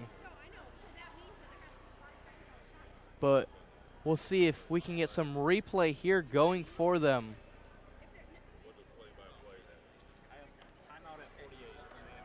And with only a 3-point game right now, it's 53-50, 23 seconds remaining on the clock itself in this third period. Don't look ahead to the fourth yet, because I think we're going to have some good action here in this remaining 23 seconds. And again, we like to just take this moment to, as we're talking about this, don't have replay just yet, but wait a few games and we'll try to bring you a little preview of what we're going to have in store for you next season. Shot winding down, ball tipped, and that's going to be a shot clock violation. Great job defensively by the Foresters there. 5 seconds, they did their job. And now they're going to have last possession here in the third quarter. Yeah, that's one of the best defensive possessions I've seen by the Foresters on the night so far. Against the best offensive player for Grace, we should know. Exactly. And again, time winding down, a little bit of nerves. Rieker driving in, middle of the lane, left hand up, no good. Ball's going to go out and will be Lancers' ball. 5 seconds, plenty of time. So the Foresters had the chance to tie the game up. Obviously didn't need to there. The Lancers, 5 seconds to go. Stoll's going to pick up the ball. The Foresters, you want to not foul, but you don't want to give her an easy bucket. Drives in right hand. Way too easy for the Lancers. I think Stoll's going to take that any day. Into the third quarter, score 55-50. We'll be back in just a moment for coverage of the fourth quarter here inside Platt Arena. In 5, 4, 3, 2, 1. Bit of music. Hello and welcome to FDN News. I'm Kelsey Cruz. Hi everyone and welcome down to Forest Glen Park. I'm Logan Hunt. Hello, it's Hannah here on Forester Radio 105.5 FM, WQHU. That was just Brother with Need to Breathe, and up next we have Hillsong with Touch the Sky. Once the floodwaters go down for This program, I felt like really prepared me well for what it would be like to be in the news industry. From yesterday to today, the water has certainly risen and spread. You become a one-man band by the time you graduate, which that's something that people are looking for. People who can shoot, write, and edit all their own stuff. I was definitely blessed enough to come in and I started calling games right away as a play-by-play announcer. Longley tipped. Down and in, and the Foresters taking the second set. Mateo with a nice cutback. She'll take the hit, left foot. That's in! Makes the 3. That's good! Through FDN Sports, it's really going to feel like a professional setting. I'm looking to really just take it to the next level, really just upgrade this FDN Sports and let people know that, FDN Sports is here to stay. We're here to battle with everyone. With radio, students definitely thrive here just because we are hands-on right away. I have a little weekend weather update for you. We're back here inside Platt Arena, score 55-50. The visiting Grace College Lancers up against the Foresters. Last quarter to play. A bit of foul trouble for both teams, but the Foresters coming out ready to go here. Greenwald wrapping around her back, looking inside to Fryman. Easy right hand, and that's good. Closing the gap to 3 points. Ryan, the Foresters coming out with a quick start here inside the fourth quarter. Yeah, great job there by Fryman. As she now has 15 points here in the game. We see 3 different Foresters with double digits, so Foresters are going to stay in this game. They're going to have to get some big offense going here, as that'll be on number 12, Sarah Fryman. Excuse me, that'll be on Sam Hamill. That'll be her third. Yeah, I'm not sure what to make of that call. Sam Hamill there with Fryman. I mean, they both sort of pulled in a little at the ball. I'm not really sure about that. You got to credit Brooke Sugg, though, either way. She's not worrying about the officiating, and she's just continuing to drive, and she's relentless. Same for Veronica Drake with the ball right now. Lancers with 9 minutes to play, already in their kill time offense, and 1 for Kaylee Warble. Miscommunication defensively. The Lancers are going to be fine with that, giving them the 5-point advantage and the ability to make it 6. And Warble coming off the bench now has 12 points. And remember, Bray, she didn't play a lot in that third period. Well, I mean, don't forget it. She's a freshman. 6'1" freshman, knocking down her free throw, making this a 6-point game. If you're Coach Scott Blum, again in his 14th season, you got to be happy. Hamill on the left side, putting the ball in her left hand, doing the Hamill spin, as they're starting to call it. Krewald with herself on the baseline. Picking ball up, trying to find Fryman inside, gets it to her, kick out, Hamill, long 2. And that's good. And you see her there. You see how far she puts that right foot forward. It's at least dropping for her tonight because we saw in the first half not able to get much to go. Yeah, Hamill doing a better job offensively here in the second half, but her defense has also been pretty good here as we see Warble get blocked there by Casey Morton, but is able to get her rebound and put back there for 2 more points. Well, the Foresters have to do a better job in this press.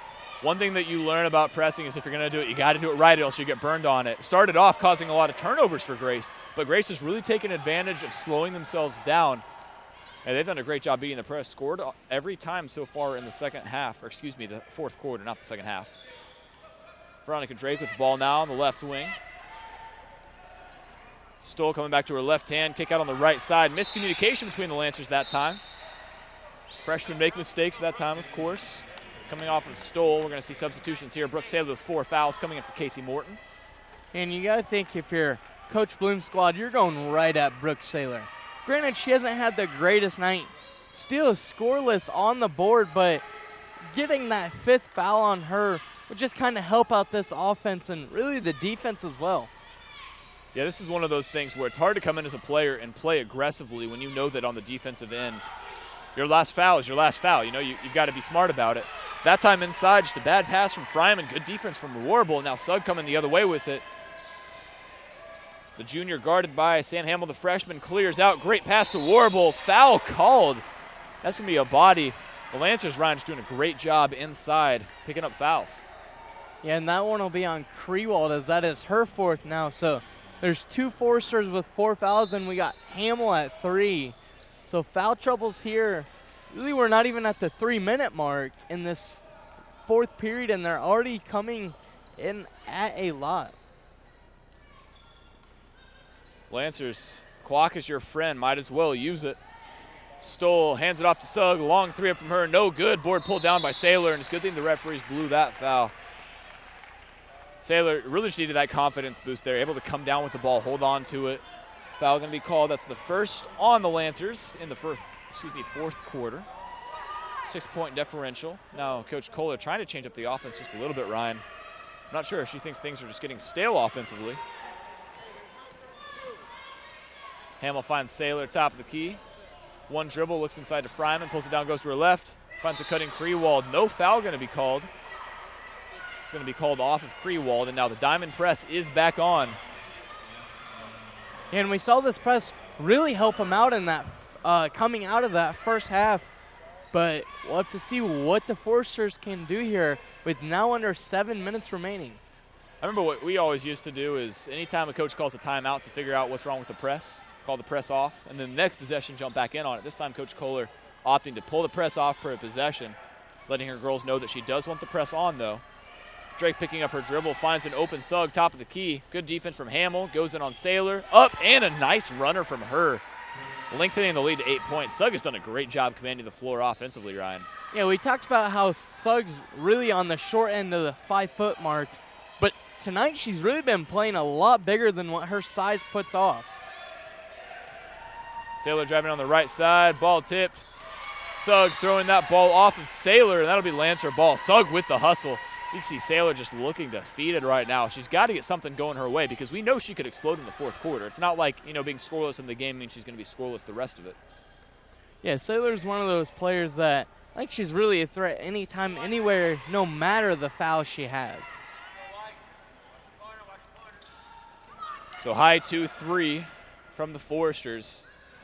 Hamill getting her hand on it. Ball going into the stands, and you can see Coach Kohler just trying to introduce a little pressure. Down 8 points, 6 minutes to go. Plenty of time, Ryan. No need to get in a rush. Yeah, and if you're Grace, really, if the Foresters are going to play this 2-3, the big thing you got to do is right there, you got to throw it inside right about the free throw line as Sam Hamill picks up another foul, and that one may have been questionable, but regardless, that'll be number 4 on Hamill. So I mean, as a player, the reason that's hard is because that's called from the official on the backside. Doesn't have an angle of where hand is compared to hand. Ball's already up. It's already out of her hands. That's just a hard call. And that's picking up your 4th foul. We mentioned foul trouble. Now 3 Foresters with 4 fouls, not to mention it's 2 starters and your 6th man. Yeah, there's a lot of scoring right now for the Foresters that have fouls. as Box can't get either of those to fall, but Warble does get the rebound to keep the ball in Lancers' possession. Forrester's not looking frantic, just not making great decisions inside. You have to rebound. We talked about how the Lancers have done just that all game on the defensive end and the offensive end. Drake swinging the ball on the other side. Sugg down to Warble, looking inside. Hamill with 4, playing good defense. Kick out to Drake, 5 on the shot clock. 3 is good. Great offense from the Lady Lancers. Yeah, you really couldn't write out up any better if you called a timeout before that to get that three-pointer. Well, the thing about it is that's not even a set play. That wasn't screens, run-arounds. That was just great decision-making by all 5 girls on the floor for the Lancers. Foul's going to be called, and that will be the 2nd of the quarter on the Lancers. 3rd on number 21, Brooke Sugg. So a little bit of foul trouble for the Lancers as well. Nothing to worry about too much just yet. Saylor inside, goes back to the right, and 1. Just what the Foresters need, making it single digits again. And really, if nothing else, just Saylor getting on that stat sheet. Of course, in her head, she knows that's the first time she scored. She's not concerned about the stat sheet right now.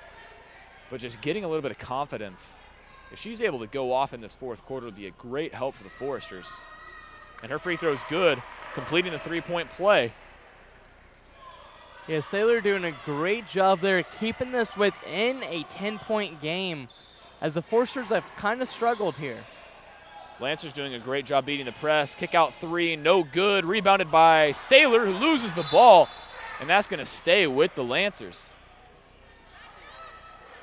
Brooke Saylor, you can see her there, wanted to pull down that board. Almost went out and dove for it. It will be side out because of where the ball went out, so it's going to be a difficult inbound for the Lancers. Forrester sticking with, actually it looks like they've gone back to man defense here. Nice move, Hamill gets her hand on the ball, back up top, Stoll with 20 seconds left on the shot clock, plenty of time, no need to rush. Sugg guarded by Fryman right now. Fryman got to make sure not picking up that 4th foul. Brooke Saylor inside, swatting, no good, but pulls down the rebound. Now Reeker looking to push transition, 8-point differential. 4:40 to play, plenty of time for both sides. Neither team shooting free throws just yet. Saylor looking in. And Warble really letting her have that. Saylor with a great step going baseline, smart decision. Yeah, we saw Warble also give up the baseline to Casey Morton earlier, so yeah. I don't know if defensively maybe she's expecting some help down there. Either way, the Foresters are taking it. Obviously a 2-possession game now, 6 points, but Lancers with the ball. Michaela Box has been called for palming 2 or 3 times tonight. That foul will be on Drake. And that's really what the Foresters need, is just the ability to stop play for a moment, just over 4 minutes to play.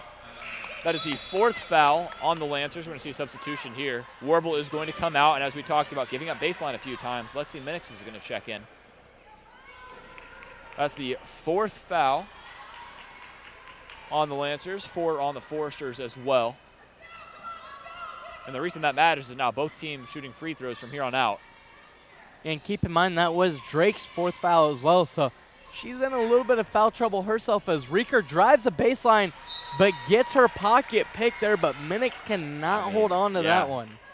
That would have been a big turnover there if Grace could have got that. She has a great handle of the ball, but if you're Reeker there, if you get beat, or if you beat a defender rather, you got to put that ball in front of your body, because if she loses that ball, that's a big momentum swing.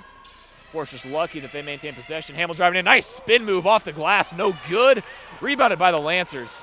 Hamill's got that spin move, just tonight has not been her night offensively. Sugg looking left side, long 3 up for the Lancers, no good. Saylor going to tip that ball out. We mentioned she's just not had a Brooke Saylor night tonight.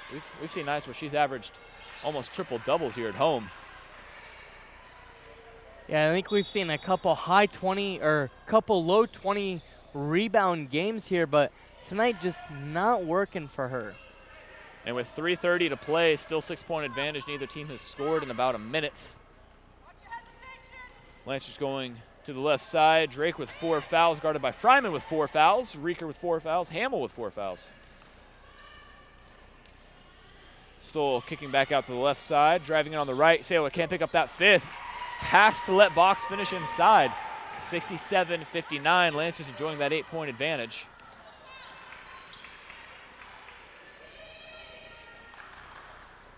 Fryman, dangerous pass.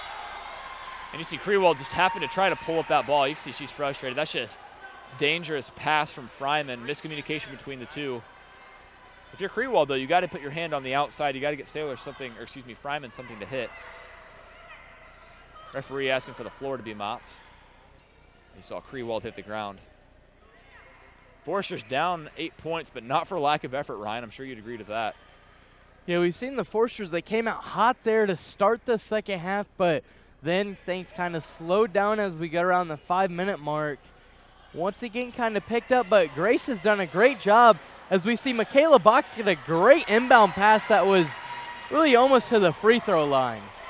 Well, you saw there, Box just sitting on the backside. That's clearly not a part of their play, but she could just tell nobody between her and basket, and that's basketball 101. Always be between your man and their basket. Saylor going in right side, has her pivot foot, goes up. Foul will be called. Lancer's asking for a jump ball, but not going to get it. And again, both teams will be shooting 2 free throws the rest of the night on every foul, except for offensive fouls. It's going to be the second foul on number 12, Michaela Box. Saylor at the line, shooting her first. Free throw is good. Has that little hitch in her shot, but doesn't really matter. She's been connecting from the free throw line tonight. Krewald's going to take a seat on the bench as Morton checks in, and you got to wonder if that's Kohler maybe choosing height and offense. Yeah, we've seen Casey Morton has a really nice three-point shot. Not able to get it really to drop too much today. Saylor gets that second one to drop for her, but maybe Casey Morton can get a little bit of spark off the bench here for the Forsters. And the Forsters' diamond press has worked pretty well on the season, but the Lancers tonight honestly reminding me of the Forsters men's team. They've just done a phenomenal job breaking the press, phased them for maybe the first 3 or 4 possessions, quite a few turnovers, and then Scott Bloom calling timeout, settling them down. 5 on the shot clock. Sugg inside, up, no good. Foul is going to be, I believe, on the ground. One official calling it on the ground, one calling it on the shot. We'll see. It is going to be, I believe they call that on Maddie Reeker. Yeah, that will be her 4th. And I believe earlier I said she already had 4. Correction, this is her 4th. More importantly, though, not fouling out either Hamill or Saylor. Again, first free throw good for Alexi Minix. 9-point lead for the Lancers, 2:10 to go.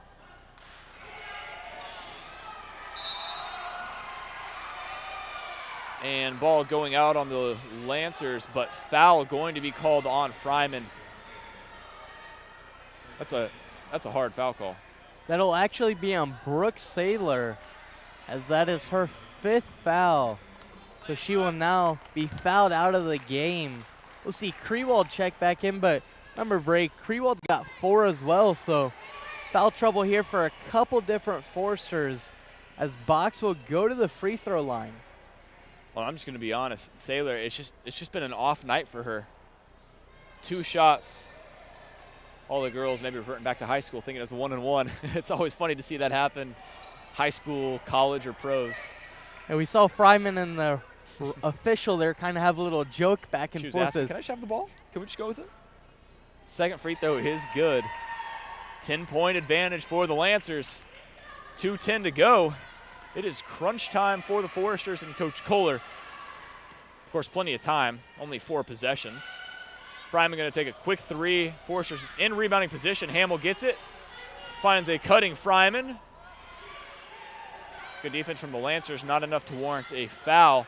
And you can see Veronica Drake, she's perfectly content to hold on to the ball. Kick back out to Stoll, killing clock, back up top. Foul going to be called on Fryman. I didn't think she was intending to foul there. That'll be her 3rd. 2 free throws coming for Kiana Stoll. Yeah, 1:41 to play, Ryan. What does Coach Kohler need to do to get the Foresters back in this game? I mean, I think, first of all, Bray, we just got to quit fouling as a team. First of all, we're getting into foul trouble individually, but now we're sending Grace to the line to shoot 2. I think more importantly, Grace is starting to hit them, and when they don't hit that second one, Grace somehow comes up with that offensive rebound. And that's something the Foresters are going to have to figure out how to do. You see Fryman coming back. Nice dump-off pass, but great defense from the Lancers. Veronica Drake now That ball getting up above her shoulder. No carry call, no foul call either way. 1:20 to play, and of course, in women's basketball, it's harder to do anything by fouling because it's 2 free throws. It's a lot harder than being a 1-and-1 when you have those 3 fouls to try to get 1 shot in possession back. Morton going to foul Drake. That'll send her to the line. 3rd foul on Casey Morton. 1:10 to play. 12-point advantage for the Lancers. Ryan, they've done a great job in the second half of staying calm and composed and maintaining that advantage. Yeah, Grace has done a great job here, really in the 4th quarter of sealing the game. They let it get within 10 points at one point, and then just kind of slowly, Bloom squad just kind of pulled away a little bit by a little bit and got the Forsters frustrated and started turning the ball over once again. Reeker handing off to Krewald on top of the key. Krewald trying to back down, throw a pass over her head. Again, just great defense from the Lancers. Don't even have to push in transition. Stoll evading the foul. Gives it to Drake up the top of the key. Krewald going to guard her, just trying to start a 5 count. Foul will be called there. Coach Kohler trying to motivate her team. That's it on Krewald. And Ryan, I know it's hard as a player to foul out like that, but the Foresters really dealing with foul trouble. Even with Saylor, remember, all the way back to the first half, they've really been dealing with it since the first. Yeah, we'll see Aaron Moore check into the game for Haley Krewald there. And I mean, hats off to Krewald. Great game. Maybe hasn't scored as much as she's liked, only with 3 points on the day, but it's just been that kind of day for the Foresters. Veronica Drake missing her first free throw. 48 seconds on the clock. 14-point lead for the Lancers. Make it 15. Lancers, just hats off to Coach Scott Bloom in his 14th season and his Lady Lancers. They've just done a phenomenal job tonight staying composed. Hard foul, and hope Sugg is okay. We saw her slide backwards, hit her head on the wall, not on the pad. Hope she's all right. Looks like she's fine. Certainly a strong player, Ryan, of course, having a phenomenal game tonight, not fazed by the press. Fryman at the line, shooting 2, 41 seconds. First free throw rolling out. It's really just been that kind of night. Yeah, Sugg will take a seat here, as I believe that'll be it for her with 41 seconds left. We'll see number 11, Melissa Goss, check into the game, as well as number 44, Brooke Treadway. Jim silent here. It's Fryman lining up for her second attempt. Press still on for the Foresters, trying to make up that 14-point gap. Lancers breaking the press with ease. Stoll on the left side. Foresters not fouling yet. Ball up to the top to Drake. Drake guarded by Hamill one-on-one. And Drake just evading the 5 count. Losing the ball for a moment, but the Lancers recover. Nice Euro step. Oh my goodness, almost got it to drop. Talk about rubbing salt in the wound. That might have been it right there. A nice step from her. Oh, that was a really nice move there by Box to get around the Forster defense.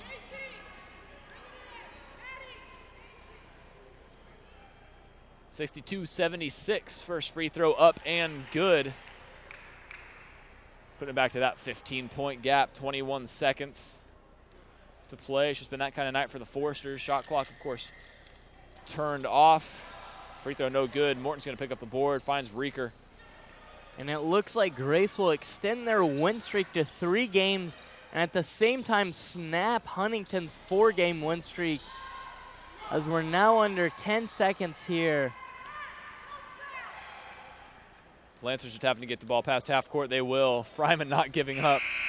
Trying to tie the ball up with 1 second, but that is going to do it for us here inside Platt Arena. Final score 77-62. 15-point win for the Lady Lancers. We'll be back in just a moment for some post-game stats from Ryan, as well as a post-game interview with Coach Lori Kohler. You won't want to miss it. We'll be back here in Platt Arena.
The alumni office at Huntington University is really here to stay in touch with the alumni and graduates, as well as provide resources to them so they can reconnect. It's just really important to us that we keep in touch with them and then let them know what's going on campus as well, things that they might want to continue to stay involved with or maybe participate in an alumni gathering. I started getting involved as an alumni board member, and we would do various projects throughout the university, throughout the year. Just being able to meet people who've graduated and to listen to their stories about the university, back then the college, and how it's grown today, it's really an honor and a privilege to be a Forester. I knew that this was going to be the university that I was going to graduate from, and I have friends here that will be lifelong.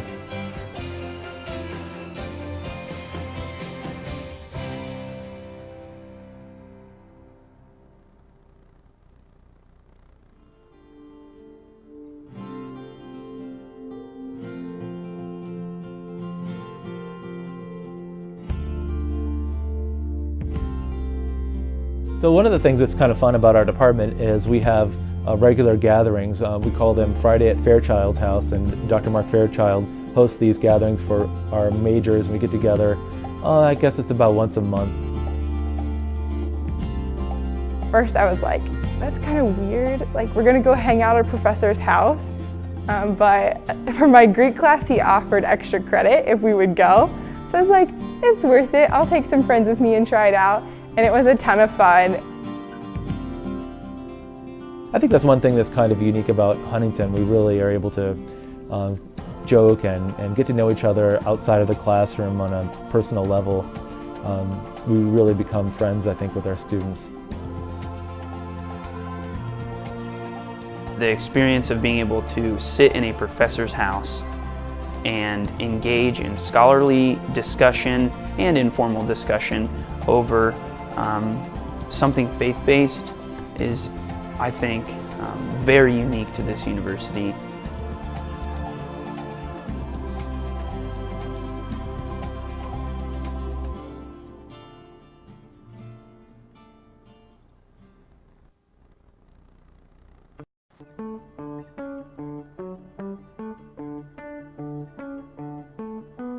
If you look at a variety of the research regarding the top skill sets that employers are looking for, communication always ranks top 5. Many times it's the top 3. These are skills that are far more important, not only in job, but in life, in family context, in social context, in professional contexts.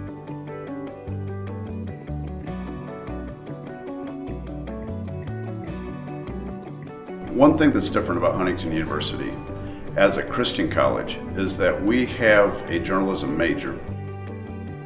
Other Christian universities and the Council of Christian Colleges and Universities have a communication major in which you then subspecialize in these different areas. We have an actual major in journalism, an actual major in public relations, an actual major in communication studies.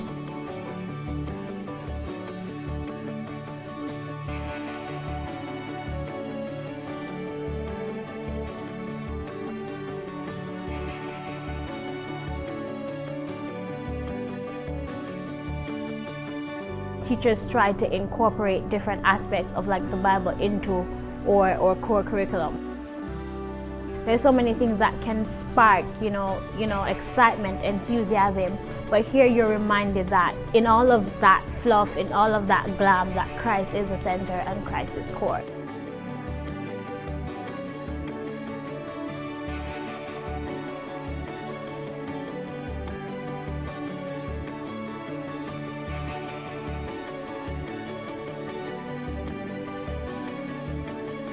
One aspect of Huntington University that I think makes us distinctive is the fact that 100% of our teaching faculty have PhDs. Also, here at Huntington University, the communication department, we offer 2 very different perspectives on the same field of communication. So we have 2 professors here that view the field quite differently, and I think the students benefit from that.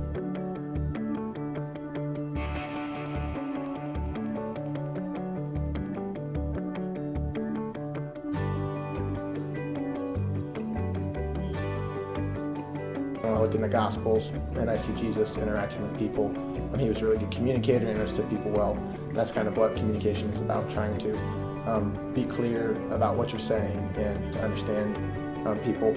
And so by practicing communication, I think we can become better at doing that, and I can be more like Christ in that way.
All right, I'm here with Coach Kohler post-game. And Coach Kohler, I mean, a tough loss for you guys. It was around 15 points for a lot of that second half. But at halftime, you guys were getting out-rebounded by quite a lot defensively. Can you sort of take me through what you tried to do in the second half, your halftime talk?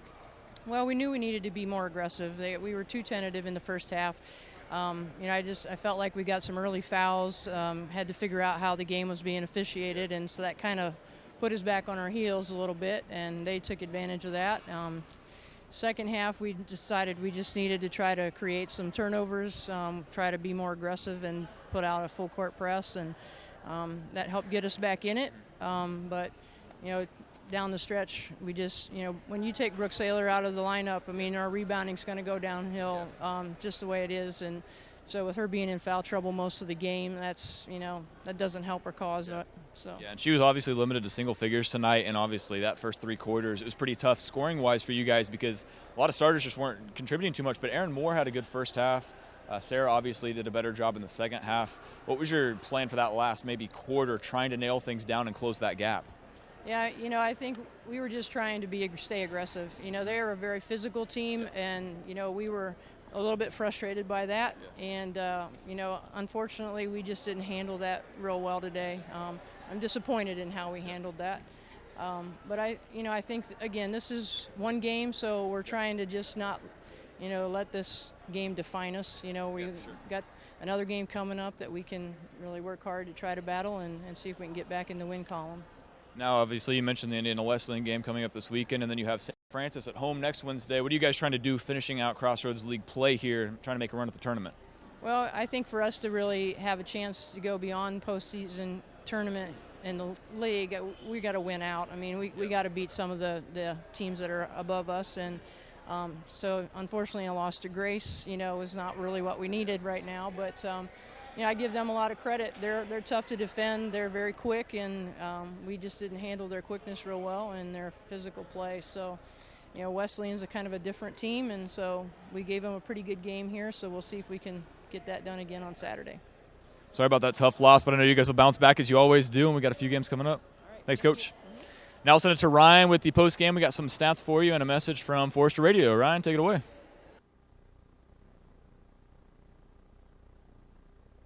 For that post-game interview, some stats here for Grace. They shot 56% on the night, had a really good night really from wherever they wanted, and a lot of that was because they had a lot of good under-the-basket shots. Had 38 rebounds to go with 16 turnovers, 7 steals, and 13 assists. Veronica Drake, was the highlight of the night. She had 18 points and 5 rebounds for the Lancers. If you look over at Huntington's side, only shot 38%, had 31 rebounds and 14 turnovers. The 8 steals and 20 assists were kind of a highlight in some part of the night. Fryman was the key for the Forsters tonight with 16 points, 5 rebounds, and 6 assists. With this loss, it snaps HU's 4-game win streak and puts them to 15-9 overall and 8-5 in the conference. Grace continues their win streak of 3 games now, and they're currently sit at 13-12 and 7-6 overall in the conference. Be sure to join us Saturday as the Forsters travel to Iwu in a doubleheader at 1 o'clock. The girls will tip off. Next week, we will be back here Wednesday at home against St. Francis. Also, be sure to check out Rooted tomorrow morning as Miss Emma Grace sits down with Addison Agan to talk about keeping a strong faith during her time after The Voice. Make sure to listen to that, and you can check that out on iTunes as well as the Google Store on Friday, with a final of 77-62 for Bray Snyder and the whole crew helping us. Paige Schreiber, Justin Ayers, Shelby Price, as well as all the donors, 105.5. Really, there's so many people that help us. Thank you and have a great night.